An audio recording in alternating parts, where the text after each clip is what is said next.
大家好，我是云南大学信息学院的丁海燕老师，欢迎走进 C 语言程序设计课堂。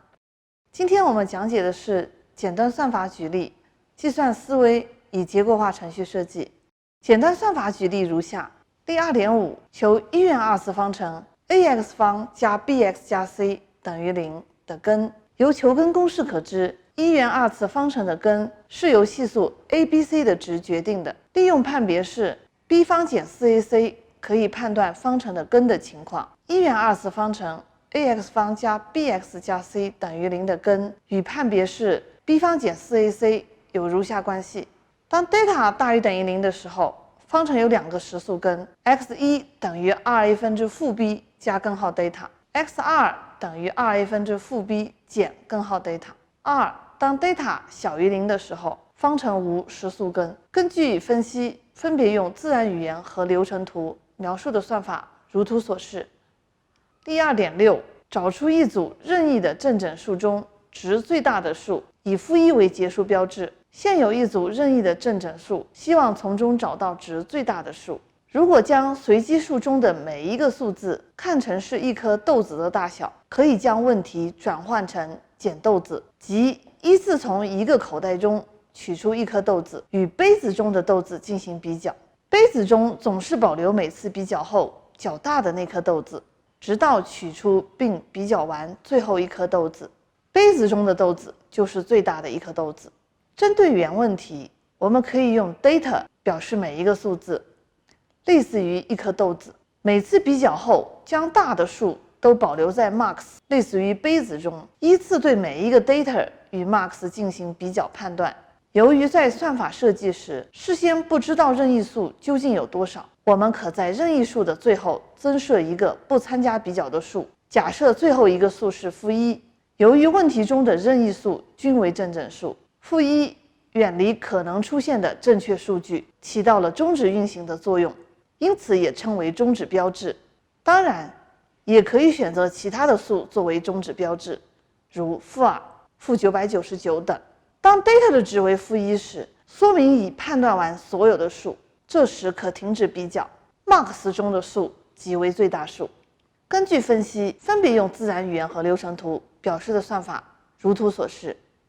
下面介绍计算思维。可以看出，在利用计算机求解问题的一系列过程中，包括了思维过程、设计过程和计算过程。对于给定的问题，首先必须对提出的问题进行分析思考，即为思维过程。其次，用规范的形式对算法进行描述，即设计过程。最终通过计算机程序实现算法，使问题得到解决，即为计算过程。显然，计算性的思维已贯穿了计算机求解问题的全过程。无论是形成解题思路还是编写程序，其思维的目标都是围绕可计算性或可操作性及计算思维。美国卡内基梅隆大学计算机系系主任周以真教授提出计算思维的概念。所谓计算思维，就是用计算的基础概念去求解问题、设计系统、理解人类行为。他认为，计算思维是每个人都渴望具有的、能够学习和实际运用的、具有普适性的思维方式和应用技巧。表 2.3 给出计算思维在日常生活事例中的体现。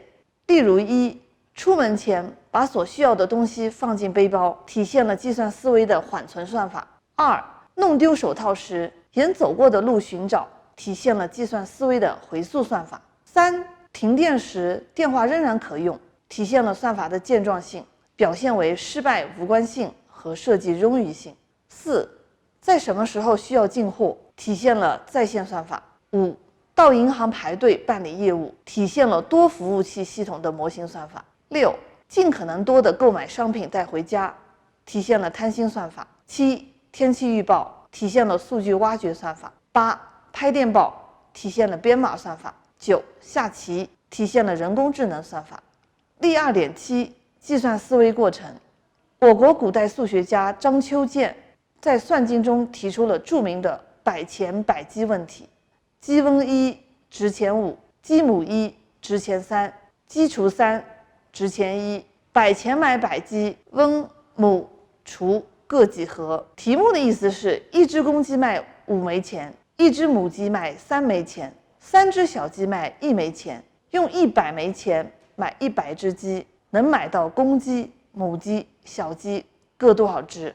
这是一个不定方程问题，有3个未知数，2个方程，设公鸡、母鸡、小鸡数分别为 x、y、z， 则有 x 加 y 加 z 等于100，5x 加 3y 加 z 除以3等于100。需要让计算机去一一测试是否符合条件，找出所有可能的答案。这里采用穷举算法。穷举算法的基本思想是对问题的所有可能答案一一测试，直到找到正确答案或测试完全可能的答案。采用伪代码来描述算法。算法描述一 for x 等于1 x 小于等于100 x 加加，这是控制公鸡数 x 在1到100之间变化。2 for y 等于1 y 小于等于100 y 加加，控制母鸡数 x 在1到100中变化。3 for z 从1 z 小于等于100 z 加加，控制小鸡数 x 在1到100中变化。if x 加 y 加 z 等于100，并且 5x 加 3y 加上 z 除以3等于100， then 输出 x、y、z 的值，验证是否同时满足2个条件，可得到一组解。将算法转化为程序后，运行结果为 x 等于4 y 等18 z 等78 x 等于8 y 等11 z 等81 x 等12 y 等4 z 等84。要给出可行的解，3重循环的运行次数达到了100万次，时间效率较低，能否对算法进行改进？由于数量的限制，一旦购买公鸡和母鸡的数量确定，则由 x 加 y 加 z 等于100，可直接得到购买小鸡的数量 z 等于100减 x 减 y， 这样就将算法1的3重循环降为2重循环。算法描述2 for x 等于1 x 小于等于100 x 加加 for y 等于1 y 小于等于100 y 加加 z 复制成100减 x 减 y。 在2重循环控制下，小鸡的数量 z 受到 x、y 的制约。if x 加 y 加 z 等于100，并且 5x 加 3y 加 z 除以3等于100， then 输出 x、y、z 的值。2重循环的运行次数为1万次，减少了99000次的运行次数。算法的一个简单循环优化，效率就提升了 99%。 能否继续简化算法2？由于价格的限制，如果只是一种鸡，公鸡数量不可能超过20，就可以在循环中把公鸡数量的变化限制在1到20，同理，母鸡数量的变化限制在1到33，得到算法描述3 for x 复制成1 x 小于等于20 x 加加，控制公鸡数 x 在1到20之间变化。 for y 从1 y 小于等于33 y 加加，控制母鸡数 x 在1到33之间变化。 z 复制成100减 x 减 y。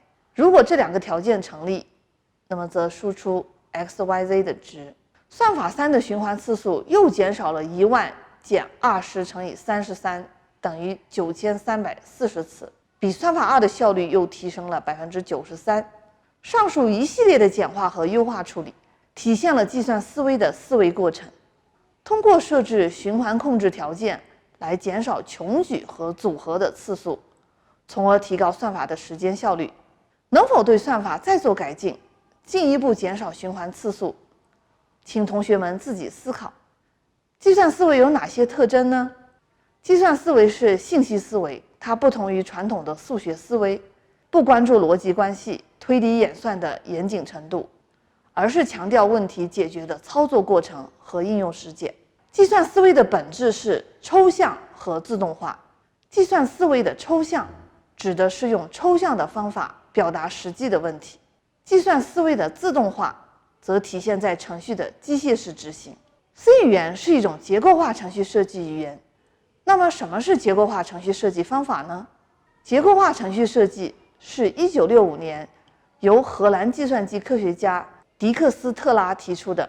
结构化程序设计的主要观点是采用自顶向下、逐步求精的程序设计方法，使用顺序、选择、循环3种基本控制结构构造程序，以模块化设计为中心，将待开发的软件系统划分为若干个相互独立的模块，使得完成每一个模块的工作变得简单而明确，为设计一些较大软件打下良好的基础。我们来看例 2.8， 开发一个简易图书管理系统，要求满足以下功能需求：一、能够进行新书入库、现有图书信息修改以及删除管理；二、能够实现对用户信息的查询和编辑管理；三、能够进行借书、还书及超期罚款管理；四、能够进行查询管理。按自顶向下逐步求精的方法，将图书管理系统划分为3个模块：借还管理、查询管理和系统维护。每一个模块又可进一步划分：借还管理模块包括借书管理、还书管理及超期管理等模块；查询管理模块包括图书查询、用户查询和借阅查询等管理模块；系统维护模块包括系统登录、权限设置、图书资料维护和用户维护等管理模块。图书管理系统模块化设计如图所示。本章小结：算法是用计算机来解决某一类问题的步骤。计算思维的本质是抽象和自动化，就是用计算机的计算方法思考问题和表达行为。算法必须通过程序运行来实现，算法的好坏直接影响程序的通用性和运行效率。掌握算法的概念及算法的描述方法，从问题出发，抽象成解决问题的算法描述，然后用程序设计语言实现问题求解的自动化。通过这样一条主线，将计算思维的本质抽象和自动化贯穿于程序设计的过程中。结构化程序设计采用自顶向下、逐步求精、模块化的设计，结构化编程思想。好了，同学们，简单算法举例、计算思维与结构化程序设计，我们就学到这儿。下节课再见。